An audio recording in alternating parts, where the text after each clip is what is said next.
अस्सलामुअलैकुम सामीन, 23 जुमादल ओला की तारीख शुरू हो चुकी है। 17 दिसंबर है। सोशल इंडिया न्यूज़ में आपका खैर मकदम है।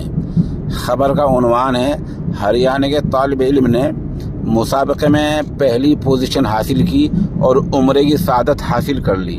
ये वही हरियाणा है जो मुल्क के बंटवारे वक्त बर्बाद हो गया था, तबाह हो गया था, जहाँ कोई एक भी मुसलमान नहीं रह गया था। आज उसी हरियाणा की तारीख लौट रही है कि उसी हरियाणा में फरीदाबाद में एक दीनी इदारा है अशरफुल उलूम। वहाँ के तालिब इल्म मोहम्मद नईम ने देवबंद में हाल ही मुनक़िद ऑल इंडिया मुसाबक़े में पहली पोजीशन हासिल कर ली है। इस खबर के लिए वहीं से उनके वालिद मोहतरम कारी शब्बीर साहब और उधर कारी तनवीर साहब बदरी हमारे राब्ते में हैं।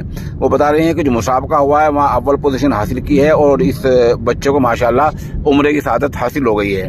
बता दें कि इस मुसाबके में कुल 65 मुसाहिमीन ने यानी 65 उम्मीदवारों ने हिस्सा लिया था और इसकी सदारत दारुल देवबंद के साबिक शेखुल कुर्रा मौलाना कारी अल-मुकरी शेख अबुल हसन ने की थी और काजी मोहम्मद वासिफ ने निज़ामत की थी।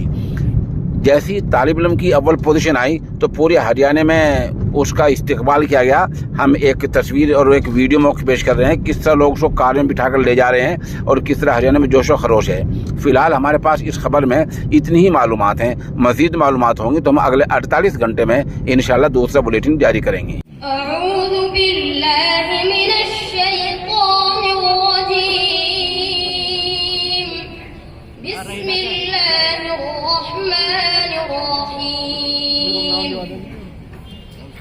ومن أهل الكتاب من إن تأمنه بقنطار يؤده إليك ومنهم من إن تأمنه بدينار لا يؤده إليك إلا ما دمت عليه قائما ذلك بأن